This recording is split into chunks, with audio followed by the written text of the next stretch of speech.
Welcome back to my channel. ನಾನು ಪೂಜಾ. ಬಹಳ ದಿನ ಆಯಿತು ವ್ಲಾಗ್ನೇ ಹಾಕ್ತಾ ಇರಲಿಲ್ಲ. ಬಹಳಷ್ಟು ಜನ DM ಸಹ ಮಾಡಿದ್ರಿ. ಹಾಗೆ ಬಹಳಷ್ಟು ಜನ ನನ್ನ ಇನ್ನೊಂದು ಫುಡ್ ಪೇಜಲ್ಲಿ ಕಮೆಂಟ್ ಕೂಡ ಹಾಕ್ತಾ ಇದ್ರಿ, ಯಾಕೆ ಲಾಂಗ್ ವಿಡಿಯೋ ಮಾಡ್ತಾ ಇಲ್ಲ ಅಂತ. ಲಾಂಗ್ ವಿಡಿಯೋ ಮಾಡಿದ್ರೂ ಸಹ ವಾಯ್ಸ್ ಓವರ್ ಕೊಡೋದಕ್ಕೆ ಆಗ್ತಾ ಇರಲಿಲ್ಲ. ಸೊ ಅದಕ್ಕೋಸ್ಕರ ಲಾಂಗ್ ವಿಡಿಯೋನೇ ಶೂಟ್ ಮಾಡ್ತಾ ಇರಲಿಲ್ಲ. ನಮ್ಮ ಮನೆ ಪಕ್ಕ ಮನೆ ಕಟ್ಟಿಸ್ತಾ ಇದ್ದಾರೆ, ಸೊ ಅದ್ರ ಸೌಂಡ್ ಆಗಿರ್ಬೋದು, ಮೇಯ್ನ್ಲಿ ಸೌಂಡ್ದೇನೆ ಪ್ರಾಬ್ಲಮ್ ಆಗ್ತಾ ಇತ್ತು. ಸೊ ಅದಕ್ಕೋಸ್ಕರ ವಿಡಿಯೋನೇ ಶೂಟ್ ಮಾಡ್ತಾ ಇರಲಿಲ್ಲ, ವಾಯ್ಸ್ ಓವರ್ ಕೂಡ ಕೊಡೋದಕ್ಕೆ ಆಗ್ತಾ ಇರಲಿಲ್ಲ. ನಾರ್ಮಲ್ ಆಗಿ ಶಾರ್ಟ್ ವಿಡಿಯೋ ಆದರೆ ಅಥವಾ ರೀಲ್ಸ್ ಆದರೆ ಜಸ್ಟ್ 1 ನಿಮಿಷ ಎಡಿಟ್ ಮಾಡಿರ್ತೀನಿ ಅಷ್ಟೇ. ಅದಕ್ಕೆ ಒಂದು 5 ನಿಮಿಷದಲ್ಲಿ ವಾಯ್ಸ್ ಓವರ್ ಕೊಟ್ಬಿಡ್ಬೋದು, ಇಲ್ಲಾಂದರೆ 1 ನಿಮಿಷದಲ್ಲೇ ಕೊಟ್ಬಿಡ್ಬೋದು. ಬಟ್ ಲಾಂಗ್ ವಿಡಿಯೋ ಆದರೆ ಸ್ವಲ್ಪ ಜಾಸ್ತಿ ಟೈಮ್ ತೊಗೊಳುತ್ತೆ ವಾಯ್ಸ್ ಓವರ್ ಕೊಡೋದಕ್ಕೆ, ಮತ್ತೆ ಏನಾದ್ರೂ ಸೌಂಡ್ ಬರ್ತಾನೆ ಇರ್ತಿತ್ತು. ಅದಕ್ಕೋಸ್ಕರನೇ ವ್ಲಾಗ್ನ ಶೂಟ್ ಮಾಡ್ತಾ ಇರಲಿಲ್ಲ. ಇವಾಗಲೂ ಸಹ ಎಷ್ಟೋ ಡಿಸ್ಟರ್ಬೆನ್ಸ್ ಬರ್ತಾ ಇದೆ, ಆದರೂ ಸಹ ಮಧ್ಯದಲ್ಲಿ ಕಟ್ ಮಾಡಿ ವಾಯ್ಸ್ ಓವರ್ ಕೊಡ್ತಾ ಇದ್ದೀನಿ. ಬಹಳ ದಿನ ಆಯಿತು, ಸೊ ಹಾಗಾಗಿ ಇವತ್ತಾದ್ರೂ ಒಂದು ವ್ಲಾಗ್ ಹಾಕೋಣ ಅಂತ ಶೂಟ್ ಮಾಡಿದ್ದೆ. ಸ್ವಲ್ಪ ಅಡುಗೆ ಮನೆಗೆ ಕೆಲವೊಂದಷ್ಟು ಐಟಮ್ಸ್ಗಳನ್ನ ತರಿಸ್ಕೊಂಡಿದ್ದೆ, ಅದನ್ನು ಸಹ ಶೇರ್ ಮಾಡ್ತೀನಿ. ಸ್ವಲ್ಪ ಗ್ರಾಸರೀಸ್ ಎಲ್ಲ ರೀಫಿಲ್ ಮಾಡ್ಕೋಬೇಕಾಗಿತ್ತು, ಅದನ್ನು ಸಹ ಇವಾಗ ರೀಫಿಲ್ ಮಾಡ್ಕೋತಾ ಇದ್ದೀನಿ. ಯೂಶಲ್ ಆಗಿ ಗೊತ್ತೇ ಇರುತ್ತೆ, ಯಾವಾಗ ಖಾಲಿ ಆಗ್ತಾ ಇರುತ್ತೆ ಗ್ರಾಸರೀಸ್, ಅವಾಗಲೇ ಒಂದು 4-5 ಐಟಮ್ ಥರ ತರಿಸ್ಕೊಂಡ್ಬಿಡ್ತೀನಿ. ಕಂಪ್ಲೀಟಾಗಿ ಮಂತ್ ಎಂಡಲ್ಲೇ ತರಿಸ್ಕೋಬೇಕು, ಇಲ್ಲಾಂದರೆ ಮಂತ್ ಬಿಗಿನಿಂಗಲ್ಲೇ ತರಿಸ್ಕೋಬೇಕು, ಆ ಥರ ಎಲ್ಲ ಪ್ಲ್ಯಾನ್ ಮಾಡ್ಕೊಳ್ಳೋದಿಲ್ಲ. ಯಾವಾಗ ಖಾಲಿ ಆಗ್ತಾ ಇರುತ್ತೆ ಆವಾಗ ತರಿಸ್ಕೊಂಡು ರೀಫಿಲ್ ಮಾಡ್ಕೋತಾ ಇರ್ತೀನಿ.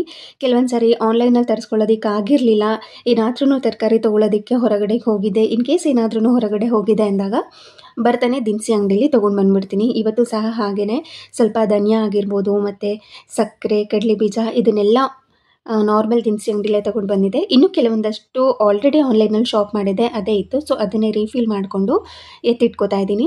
ಹಾಗೆ ಒಂದು ಸಿಂಪಲ್ ಆಗಿರುವಂಥ ರಸಮ್ ರೆಸಿಪಿ ಸಹ ಶೇರ್ ಮಾಡ್ತೀನಿ. ಬೆಟ್ಟದ ನೆಲ್ಲಿಕಾಯಿ ರಸಮ್ ತುಂಬ ಚೆನ್ನಾಗಿರುತ್ತೆ, ಸಿಂಪಲಾಗಿ ಮಾಡ್ಕೊಬೋದು. ಹಾಗೆ ಟೀ ಟೈಮ್ ಸ್ನ್ಯಾಕ್ಸ್ಗೆ ಅಂತ ಸಿಂಪಲ್ ಆಗಿರುವಂಥ ಒಂದು ಅವಲಕ್ಕಿ ಮಿಕ್ಸರ್ನ ಮಾಡ್ಕೊಂಡಿದ್ದೆ. ಕೊನೆಯಲ್ಲಿ ಇರುವಂಥದ್ದನ್ನು ಯಾರೂ ತಿನ್ನೋದಿಲ್ಲ, ಯಾಕೆಂದರೆ ಅದರಲ್ಲಿ ಉಪ್ಪು ಖಾರ ಎಲ್ಲ ಜಾಸ್ತಿ ಇರುತ್ತೆ ಅಂತ. ಕೊನೆಯಲ್ಲಿ ಇರುವಂಥದ್ದೇ ಈ ಥರ ಒಂದು ಚಿಕ್ಕ ಬಾಕ್ಸ್ನಲ್ಲಿ ಹಾಕಿ ಎತ್ತಿಟ್ಕೊಂಡಿರ್ತೀನಿ. ಯಾವಾಗಲಾದ್ರೂ ಸ್ನ್ಯಾಕ್ಸ್ ತಿನ್ನಬೇಕು ಅಂದಾಗ ನೆಕ್ಸ್ಟ್ ಡೇ ತಿನ್ಬೋದು ಅಂತ ಎತ್ತಿಟ್ಟಿರ್ತೀನಿ. ಪ್ರತಿ ಸಾರಿ ಏನೇ ಸ್ನ್ಯಾಕ್ಸ್ ಮಾಡಲಿ ಈ ಥರ ಒಂದು ಸ್ವಲ್ಪ ಉಳಿಸಿರೋದು.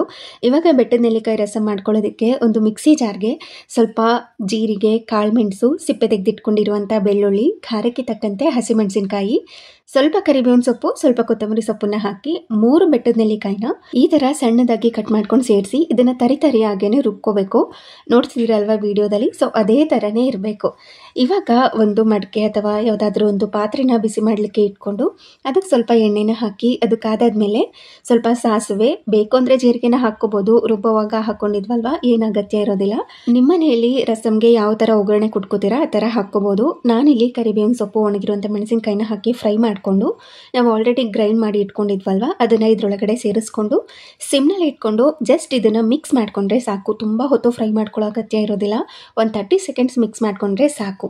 ಅದಾದ ನಂತರ ನಿಮಗೆ ರಸಮ್ ಯಾವ ಅಳತೆ ಬೇಕು, ಎಷ್ಟು ಬೇಕು ಅಂತ ನೋಡಿಕೊಂಡು ಅದಕ್ಕೆ ತಕ್ಕಂತೆ ನೀರನ್ನು ಹಾಕ್ಕೊಂಡಿದ್ದೀನಿ. ನಾನಿಲ್ಲಿ ಒಂದು ಅರ್ಧ ಲೀಟರಷ್ಟು ನೀರನ್ನು ಹಾಕ್ಕೊಂಡಿದ್ದೀನಿ. ನಂತರ ಅದಕ್ಕೆ ಸ್ವಲ್ಪ ಉಪ್ಪು, ಹುಣಸೆ ಹಣ್ಣಿನ ರಸ, ಸ್ವಲ್ಪ ಮಾತ್ರ ಬೆಲ್ಲನ ಹಾಕ್ಕೋಬೇಕು.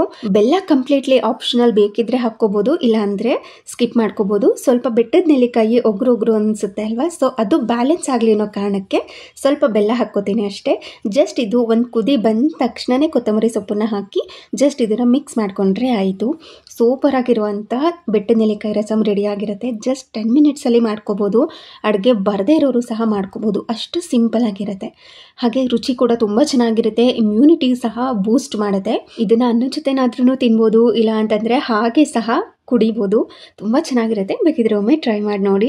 ಇನ್ನು ಮಧ್ಯಾಹ್ನ ಸ್ವಲ್ಪ ಬಾಳೆಹಣ್ಣು, ಡ್ರೈ ಫ್ರೂಟ್ಸ್ನೆಲ್ಲ ಹಾಕಿ ಮಿಲ್ಕ್ ಶೇಕ್ ಮಾಡಿದ್ದೆ ಹಸ್ಬೆಂಡ್ಗೋಸ್ಕರ ಅಂತ. ಅದನ್ನೊಂದು 2 ಕ್ಲಿಪ್ ತೆಗೆದಿಟ್ಕೊಂಡಿದ್ದೆ, ಅದನ್ನು ಆ್ಯಡ್ ಮಾಡ್ತಾ ಇದ್ದೀನಿ. ಇದು ಸಹ ತುಂಬ ಸಿಂಪಲ್ಲೇನೆ. ಪಚ್ಚ ಬಾಳೆಹಣ್ಣನ್ನು ಹಾಕಿ ಸ್ವಲ್ಪ ನೆನೆಸಿಟ್ಕೊಂಡಿರೋಂಥ ಡ್ರೈ ಫ್ರೂಟ್ಸ್ ಎಲ್ಲ ಸೇರಿಸಿ ಕಾಯಿಸಿ ಆರಿಸಿರುವಂಥ ಹಾಲು, ಬೇಕು ಅಂದರೆ ಇದಕ್ಕೆ ಸ್ವಲ್ಪ ಚಿಯಾ ಸೀಡ್ಸ್ನ ಹಾಕ್ಕೋಬೋದು. ಇನ್ನು ಸ್ವೀಟ್ನೆಸ್ಗೆ ಅಂತ ನಾನು ಡ್ರೈ ಫ್ರೂಟ್ಸ್ ಹಾಕ್ಕೊಂಡಿದ್ದೆ ಅಲ್ವಾ, ಏನಂದರೆ ಖರ್ಜೂರ ಮತ್ತು ಈ ದ್ರಾಕ್ಷಿ, ಒಣ ದ್ರಾಕ್ಷಿ, ಅದೇ ಸ್ವೀಟಾಗಿರುತ್ತೆ. ಎಕ್ಸ್ಟ್ರಾ ಹನಿ ಆಗಿರ್ಬೋದು ಅದೇನೂ ಹಾಕೊಳ್ಳೋ ಅಗತ್ಯ ಇರೋದಿಲ್ಲ, ಬೇಕಿದ್ರೆ ಒಮ್ಮೆ ಟ್ರೈ ಮಾಡಿ. ಹಾಗೆ ಕೆಲವೊಂದಷ್ಟು ಕಿಚನ್ ಐಟಮ್ಸ್ ತರಿಸಿದೆ ಅಂತ ಹೇಳಿದೆ ಅಲ್ವಾ, ಅದೇನೇ ಇದೊಂದು ಫ್ರೂಟ್ ಬ್ಯಾಸ್ಕೆಟ್ನ ತರಿಸಿದ್ದೀನಿ. ನೋಡ್ತಿರ್ಬೋದು ಯಾವ ಥರ ಇದೆ ಅಂತ. ಈ ಬಿಸಿ ಪಾತ್ರೆ ಎಲ್ಲ ಇಟ್ಕೊಳ್ಳೋದಕ್ಕೆ ತೆಕ್ಕೆ ಇರುತ್ತಲ್ವ, ಆ ಥರ ಇರುತ್ತೆ. ಇದನ್ನು ಆ ಥರ ಸಹ ಬಳಸ್ಕೋಬೋದು, ಅಂದರೆ ತೆಕ್ಕೆ ಥರ ಸಹ ಬಳಸ್ಕೋಬೋದು. ಇಲ್ಲಾಂದರೆ ನಿಮಗೆ ಯಾವ ಸೈಜಲ್ಲಿ ಬೇಕೋ ಆ ಸೈಜ್ನಲ್ಲಿ ಬ್ಯಾಸ್ಕೆಟ್ನ ರೆಡಿ ಮಾಡ್ಕೋಬೋದು. ವಿಡಿಯೋದಲ್ಲಿ ನೋಡ್ತಾ ಇದ್ರೆ ಗೊತ್ತಾಗಿರುತ್ತೆ. ಇವಾಗ ಒಂದು ಪುಟ್ಟು ಬ್ಯಾಸ್ಕೆಟ್ನ ಮಾಡ್ಕೊಂಡಿದ್ದೆ. ಹಾಗೆ ಇನ್ನೊಂದು ದೊಡ್ಡ ಬ್ಯಾಸ್ಕೆಟ್ನ ಮಾಡ್ಕೋತಾ ಇದ್ದೀನಿ. ಇದು ಸ್ವಲ್ಪ ಹಿಡಿಯುವಂಥದ್ದು. ಹಾಗೆ ಮೀಡಿಯಮ್ ಸೈಜಲ್ಲಿ ಬೇಕು ಅಂದರೆ ಈ ಥರ ನಾವು ಜಸ್ಟ್ ಇದನ್ನು ಪುಲ್ ಮಾಡಿ ಮತ್ತು ಪುಷ್ ಮಾಡಿದ್ರೆ ಸಾಕು, ಬ್ಯಾಸ್ಕೆಟ್ಗಳು ನಮಗೆ ಯಾವ ಸೈಜಲ್ಲಿ ಬೇಕೋ ಆ ಸೈಜಲ್ಲಿ ರೆಡಿ ಆಗ್ತಾ ಇರುತ್ತೆ. ಒಂದು ಈ ಥರ ಐಟಮ್ಸ್ ಇತ್ತು ಅಂದರೆ ಬಹಳಷ್ಟು ವಿಧಾನದಲ್ಲಿ ನಾವು ಇದನ್ನು ಬಳಸ್ಕೋಬೋದು. ಹಾಗೆ ಫ್ಲವರ್ ಎಲ್ಲ ಇಟ್ಕೊಳ್ಳೋದಕ್ಕೆ ಈ ಥರ ಬಳಸ್ಕೋಬೋದು, ಇಲ್ಲಾಂದರೆ ಲೋಟ ಥರ ಒಂದು ಬ್ಯಾಸ್ಕೆಟ್ ಥರ ರೆಡಿ ಮಾಡ್ಕೊಂಡಿದ್ದೆ ಅಲ್ವಾ, ಈ ಥರ ಸಹ ಮಾಡ್ಕೋಬೋದು. ಮಲ್ಟಿಪರ್ಪಸ್ ಆಗಿ ಇದು ಯೂಸ್ ಆಗುತ್ತೆ. ಅರೌಂಡ್ 300 ಅಂತಲೇ ಅನ್ಕೋಬೋದು, ಅಂದರೆ ಬಿಲೋ 300ಅಲ್ಲೇ ಸಿಕ್ಬಿಡುತ್ತೆ ನಮಗೆ. ಇದು ಸ್ಟೈನ್ಲೆಸ್ ಸ್ಟೀಲ್ ಮೆಟೀರಿಯಲ್ ಆಗಿರುತ್ತೆ, ಬಹಳ ಚೆನ್ನಾಗಿದೆ, ಯಾರಾದ್ರೂ ತೊಗೋಬೋದು, ಮಲ್ಟಿಪರ್ಪಸ್ ಆಗಿ ಬಳಸ್ಕೋಬೋದು. ಈ ಥರ ಎಲ್ಲ ನಮಗೆ ಯೂಸ್ ಮಾಡೋದಕ್ಕೆ ಆಗೋದಿಲ್ಲ ಅಂತಂದರೆ ಜಸ್ಟ್ ಅದನ್ನು ಫೋಲ್ಡ್ ಮಾಡಿ ಎತ್ತಿಟ್ಕೋಬೋದು. ಹಾಗೆ ಎಲ್ಲಿಗಾದರೂ ಹೋದಾಗ ಊಟ ಎಲ್ಲ ಕ್ಯಾರಿ ಮಾಡ್ಕೊಳ್ಳೋದಕ್ಕೆ ಅಂತ ಇದೊಂದು ಕ್ಯಾರಿಯರ್ನ ತರಿಸ್ಕೊಂಡಿದ್ದೀನಿ, ಲಂಚ್ ಬಾಕ್ಸ್ ಅನ್ಬೋದು. ಆರಾಮಾಗಿ ಇಬ್ಬರಿಗೆ ಊಟ ತೊಗೊಂಡು ಹೋಗ್ಬೋದು. ತುಂಬ ಚೆನ್ನಾಗಿದೆ ಕ್ವಾಲಿಟಿ ಮಾತ್ರ. ಹಾಗೆ ಸ್ವಲ್ಪ ಡಿಫ್ರೆಂಟ್ ಶೇಪಲ್ಲಿ ಸಹ ಇತ್ತು, ಅದಕ್ಕೋಸ್ಕರ ಇದನ್ನು ತರಿಸ್ಕೊಂಡಿದ್ದೀನಿ. ಒಂದೊಂದನ್ನೇ ಓಪನ್ ಮಾಡಿ ನೋಡ್ತಾ ಇದ್ದೀನಿ. ಒಂದೊಂದಕ್ಕೂ ಕೂಡ ಲಿಡ್ಡನ್ನು ಪ್ರೊವೈಡ್ ಮಾಡಿದ್ದಾರೆ. ಒಂದಕ್ಕೊಂದು ಟಚ್ ಆಗೋದೇ ಇಲ್ಲ, ಊಟಗಳು ಪರ್ಫೆಕ್ಟ್ ಆಗಿರುತ್ತೆ. ಹಾಗೆ ನೋಡ್ತಿರ್ಬೋದು ಲಿಡ್ ಕೂಡ ಚೆನ್ನಾಗಿ ಕೊಟ್ಟಿದ್ದಾರೆ, ಕರೆಕ್ಟಾಗಿ ಫಿಟ್ ಆಗುತ್ತೆ. ಹಾಗೆ ಈ ಥರ ಎಲ್ಲ ಲಂಚ್ ಬಾಕ್ಸ್ ಇತ್ತು ಅಂತಂದರೆ ಆರಾಮಾಗಿ ಕ್ಯಾರಿ ಮಾಡ್ಬೋದು, ಚೆಲ್ಲೋಗ್ಬಿಡುತ್ತೆ, ಆ ಥರ ಏನೂ ಇರೋದಿಲ್ಲ, ಆರಾಮಾಗಿ ಇಬ್ಬರು ಊಟ ಮಾಡ್ಬೋದು. ಈ ಥರದ್ರಲ್ಲೇ ನಾರ್ಮಲ್ ಆಗಿ ಸಿಂಪಲ್ ಆಗಿರುತ್ತಲ್ವ, ಆ ಥರ ಸಹ ಇತ್ತು. ಇದಾದರೆ ಸಾಕಾಗುತ್ತೆ, ಅನ್ನ, ಚಪಾತಿ ಮತ್ತು ಪಲ್ಯ, ಪಿಕ್ಕಲ್, ಮೊಸರು ಮತ್ತು ಏನಾದ್ರೂ ಹಾಕ್ಕೊಂಡು ಹೋಗ್ಬೋದು. ಕರೆಕ್ಟಾಗಿ 5 ಕಂಪಾರ್ಟ್ಮೆಂಟ್ಸ್ ಥರ ಇರೋದ್ರಿಂದ ಎಲ್ಲ ಥರ ಹಾಕ್ಕೊಂಡು ನಾವು ಕ್ಯಾರಿ ಮಾಡ್ಬೋದು. ಹಾಗೆ ಇದನ್ನು ಕ್ಲೋಸ್ ಮಾಡ್ಕೊಳ್ಳೋದು ತುಂಬಾ ಸುಲಭ. ಇದು ಹೊಸದಾಗಿರೋದ್ರಿಂದ ಸ್ವಲ್ಪ ಸ್ಟಕ್ ಆಗುತ್ತೆ ಅಂತ ಅನಿಸ್ತಿತ್ತು, ಆದರೆ ಒಂದೆರಡು ಸತಿ ನಾನು ಹಾಕಿ ಟ್ರೈ ಮಾಡಿದ್ಮೇಲೆ ಕರೆಕ್ಟಾಗಿ ಕೂತ್ಕೊಳ್ತಾ ಇತ್ತು. ಇದೆಲ್ಲದ್ರೂ ಲಿಂಕ್ನು ನಾನು ಡಿಸ್ಕ್ರಿಪ್ಷನ್ ಬಾಕ್ಸ್ನಲ್ಲಿ ಟ್ಯಾಗ್ ಮಾಡಿರ್ತೀನಿ, ನೀವು ಚೆಕ್ ಮಾಡ್ಬೋದು. ಹಾಗೆ ನೋಡ್ತಿರ್ಬೋದು ಎಷ್ಟು ಸ್ಟಿಫ್ ಆಗಿದೆ ಅಂತ. ಹಾಗೆ ಇನ್ನೊಂದು ನಮ್ಮನೆಯಲ್ಲಿ ಆಲ್ರೆಡಿ ಪ್ಲಾಸ್ಟಿಕ್ದು ಈ ಥರ ಡ್ರೈನರ್ ಇತ್ತು, ಪಾತ್ರೆಗಳನ್ನೆಲ್ಲ ತೊಳೆದು ಇಟ್ಕೊಳ್ಳೋದಕ್ಕೆ ಅಂತ. ಇನ್ನೊಂದು ಬೇಕು ಅಂತ ತರಿಸ್ಕೊಂಡಿದ್ದೆ ಸ್ಟೀಲ್ದು. ಇದು ಅರೌಂಡ್ 600 ಅಂತ ಅನಿಸುತ್ತೆ. ಸ್ವಲ್ಪ ಚಿಕ್ಕ ಸೈಜಲ್ಲೇನೆ ಅಂತ ಅನಿಸ್ತು, ಅಷ್ಟೊಂದು ಸ್ಯಾಟಿಸ್ಫ್ಯಾಕ್ಷನ್ ಏನೂ ಆಗಲಿಲ್ಲ. ಇದನ್ನು ಆ್ಯಕ್ಚುಲಿ ವಾಪಸ್ ಮಾಡ್ತೀನಿ ನಾನು. ಏನು ಬ್ಯಾಸ್ಕೆಟ್ ಇದ್ದು ಅದು ಮಾತ್ರ ಸ್ಟೀಲಲ್ಲಿ ಕೊಟ್ಟಿದ್ದಾರೆ, ಇನ್ನು ಕೆಳಗಡೆ ಬಂದು ಪ್ಲಾಸ್ಟಿಕ್ ಕೊಟ್ಟಿದ್ದಾರೆ, ಟ್ರೇ ಥರ ಇದೆಯಲ್ಲ ಅದು. ಈ ಥರ ಪಾತ್ರೆ ಎಲ್ಲ ತೊಳೆದು ಹಾಕಿದ್ರೆ ನೀರು ಹೊರಗಡೆಯಿಂದ ಬರುತ್ತೆ. ಹಾಗೆ ಸ್ಪೂನ್ ಎಲ್ಲ ಹಾಕೊಳ್ಳೋದಕ್ಕೆ ಅಂತ ಒಂದು ಹೋಲ್ಡರ್ ಸಹ ಕೊಟ್ಟಿದ್ದಾರೆ, ನೋಡ್ತಿರ್ಬೋದು. ಹಾಗೆ ಇನ್ನೊಂದು ಬ್ಯಾಸ್ಕೆಟ್ ಬಂದು ಇದು ಸಹ ಫ್ರೂಟ್ ಬ್ಯಾಸ್ಕೆಟೇ. ಅದು ಒಂಥರ ಫ್ರೂಟ್ ಬ್ಯಾಸ್ಕೆಟ್, ಆದರೆ ಇದು ಯಾವುದೇ ಥರ ಸಣ್ಣ ಸಣ್ಣದು ನೊಣ ಎಲ್ಲ ಇರುತ್ತಲ್ವ, ತರಕಾರಿ ಮೇಲೆ ಹಣ್ಣು ಮೇಲೆಲ್ಲ ಕೂತ್ಕೊಳ್ತಾ ಇರುತ್ತೆ, ಅದನ್ನೆಲ್ಲ ಅವಾಯ್ಡ್ ಮಾಡ್ಬೋದು. ಏಕೆಂದರೆ ಇದು ನೋಡ್ತಿರ್ಬೋದು ಜಾಲರಿ ಥರ ಇರುತ್ತೆ, ಸೊ ಒಳಗಡೆ ಎಲ್ಲ ಹೋಗೋದಿಲ್ಲ ಅಂತ ಇದೊಂದನ್ನು ತರಿಸ್ಕೊಂಡಿದ್ದೀನಿ. ಇದು ಸಹ ಫಿಕ್ಸ್ ಮಾಡ್ಕೊಳ್ಳೋದು ತುಂಬಾ ಸುಲಭ. ಈ ಥರ ಬರುತ್ತೆ, ಇದು ಸ್ಟಿಫ್ ಆಗೇ ಇದೆ. ಇದು ಅರೌಂಡ್ 250 ರೇಂಜಲ್ಲೇ ಸಿಕ್ತು ನನಗೆ. ಹಾಗೆ ಇದನ್ನು ಆರಾಮಾಗಿ ನಾವು ಡೈನಿಂಗ್ ಟೇಬಲ್ ಮೇಲೆ ಇಲ್ಲ ಅಂತಂದರೆ ಕೌಂಟರ್ ಟಾಪ್ ಮೇಲೆ ಆರಾಮಾಗಿ ಫ್ರೂಟ್ಸ್ನೆಲ್ಲ ಹಾಕಿ ಇಟ್ಕೋಬೋದು. ಇದರಲ್ಲಿ ಕಲರ್ಸ್ ಏನೂ ಅವೈಲೇಬಲ್ ಇಲ್ಲ ಅಂತ ಅನ್ಕೋತೀನಿ, ಸೇಮ್ ಕಲರೇನೇ ಸಿಗುತ್ತೆ. ಇದ್ರ ಲಿಂಕ್ ಸಹ ನಾನು ಡಿಸ್ಕ್ರಿಪ್ಷನ್ ಬಾಕ್ಸ್ನಲ್ಲಿ ಟ್ಯಾಗ್ ಮಾಡಿರ್ತೀನಿ, ಒಂದ್ಸರಿ ನೀವು ಚೆಕ್ ಮಾಡ್ಬೋದು, ಇಷ್ಟ ಆದರೆ ತೊಗೋಬೋದು.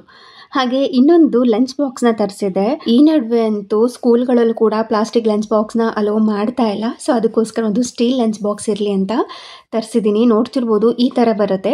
ಅದರೊಳಗಡೆ ಇನ್ನೊಂದು ಪುಟಾಣಿ ಲಂಚ್ ಬಾಕ್ಸ್ ಕೊಟ್ಟಿದ್ದಾರೆ, ಅಂದರೆ ಚಟ್ನಿ, ಸಾಸಸ್, ಟೊಮ್ಯಾಟೊ ಕೆಚಪ್, ಇಲ್ಲ ಅಂತಂದರೆ ಏನಾದ್ರೂ ಡ್ರೈ ಫ್ರೂಟ್ಸ್ನೆಲ್ಲ ಕ್ಯಾರಿ ಮಾಡ್ಕೊಳ್ಳೋದಕ್ಕಾಗತ್ತೆ ಅಂತ. ಹಾಗೆ ಎಕ್ಸ್ಟ್ರಾ ಇನ್ನೊಂದು ಏನಾದ್ರೂ ಸೈಡ್ಸಲ್ಲಿ ಲಾಕ್ ಮಾಡೋದೇನಾದರೂ ಕಿತ್ತೋದ್ರೆ ಬೇಕಾಗುತ್ತೆ ಅಂತ ಎಕ್ಸ್ಟ್ರಾ 2 ಅಟ್ಯಾಚ್ಮೆಂಟ್ ಸಹ ಕೊಟ್ಟಿದ್ದಾರೆ. ಹಾಗೆ ಇದು ಲೀಕ್ ಪ್ರೂಫ್ ಕೂಡ ಆಗಿರುತ್ತೆ, ಏರ್ಟೈಟ್ ಅಂತಾರಲ್ವ ಆ ಥರ ಸಹ ಆಗಿರುತ್ತೆ. ಇದನ್ನೆಲ್ಲ ತೆಗೆದು ಆರಾಮಾಗಿ ಕ್ಲೀನ್ ಮಾಡ್ಕೋಬೋದು. ಲಂಚ್ ಬಾಕ್ಸ್ ಅಂದರೆ ಮಕ್ಳಿಗಾದರೂ ಕೊಡ್ಬೋದು, ಇಲ್ಲ ಅಂತಂದರೆ ಕಾಲೇಜ್ಗಳಿಗೆ, ಇಲ್ಲ ಅಂದರೆ ಆಫೀಸ್ಗೂ ಸಹ ತೊಗೊಂಡು ಹೋಗ್ಬೋದು. ಲೈಟಾಗಿ ಏನಾದರೂ ತೊಗೊಂಡು ಹೋಗ್ತೀರಾ ಅಂದರೆ ಇದು ಸಾಕಾಗುತ್ತೆ. ಹಾಗೆ ರೈಸ್, ಚಪಾತಿ, ದೋಸೆ ಆರಾಮಾಗಿ ಫಿಟ್ ಆಗುತ್ತೆ ಇದಕ್ಕೆ. ಇದ್ರ ಲಿಂಕ್ ಸಹ ನಾನು ಪ್ರೊವೈಡ್ ಮಾಡಿರ್ತೀನಿ, ನೀವು ಚೆಕ್ ಮಾಡ್ಬೋದು. ಹಾಗೆ ಇದು ಯಾವುದೇ ಥರ ಪೇಯ್ಡ್ ಪ್ರಮೋಷನ್ ಏನೂ ಅಲ್ಲ, ನನಗೋಸ್ಕರ ತೊಗೊಂಡಿರುವಂಥ ಪ್ರಾಡಕ್ಟ್ಸ್ಗಳನ್ನ ನಾನು ರಿವ್ಯೂ ಮಾಡ್ತಾ ಇದ್ದೀನಿ ಅಷ್ಟೇ. ಹಾಗೆ ನೆಕ್ಸ್ಟ್ ಒನ್ ಬಂದು ಇದೊಂದು ಬಾಕ್ಸಸ್ಗಳನ್ನ ತೊಗೊಂಡಿದ್ದೀನಿ. ಸೆಟ್ ಆಫ್ 5 ಬಾಕ್ಸಸ್ ಬರುತ್ತೆ. ಆಲ್ರೆಡಿ ನನ್ನ ಹತ್ರ ಈ ಥರ ಬಾಕ್ಸಸ್ಗಳನ್ನ ನೋಡಿರ್ತೀರಾ.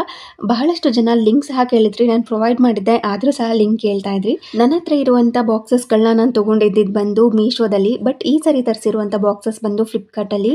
ಸೇಮ್ ಕ್ವಾಲಿಟಿ, ಎರಡೂ ಸಹ ಸೇಮೇ ಬರುತ್ತೆ. ಆಲ್ಮೋಸ್ಟ್ ಕೆಪಾಸಿಟಿನೂ ಸಹ ಸೇಮೇ ಬರುತ್ತೆ. ಕ್ವಾಲಿಟಿ ಕೂಡ ತುಂಬ ಚೆನ್ನಾಗಿದೆ. ಇದರಲ್ಲಿ ಸೆಟ್ ಆಫ್ 5 ಬರುತ್ತೆ. ಬಾಕ್ಸಸ್ ಬಂದು ಸ್ಟೀಲ್ಡ್ ಆಗಿರುತ್ತೆ, ಲಿಡ್ ಬಂದು ಪ್ಲಾಸ್ಟಿಕ್ ಆಗಿರುತ್ತೆ. ನೋಡ್ತಿರ್ಬೋದು 1 by 1 ಒಂದರೊಳಗಡೆ ಒಂದು ಆರಾಮಾಗಿ ನಾವು ಒಂದರೊಳಗಡೆ ಒಂದು ಹಾಕಿ ಇಟ್ಕೋಬೋದು, ಇಲ್ಲ ಅಂತಂದರೆ ಲಂಚ್ ಬಾಕ್ಸ್ ಥರನಾದ್ರೂ ಬಳಸ್ಕೋಬೋದು. ಹಾಗೆ ಇದಾಗಿತ್ತು ಇವತ್ತಿನ ವಿಡಿಯೋ ಇಷ್ಟ ಆಗಿದ್ರೆ ಪ್ಲೀಸ್ ಒಂದು ಲೈಕ್ ಮಾಡಿ. ಹಾಗೆ ನಿಮ್ಮ ಫ್ರೆಂಡ್ಸ್ ಆ್ಯಂಡ್ ಫ್ಯಾಮಿಲಿಗೆಲ್ಲ ಈ ವಿಡಿಯೋನ ಶೇರ್ ಮಾಡಿ. Thank you.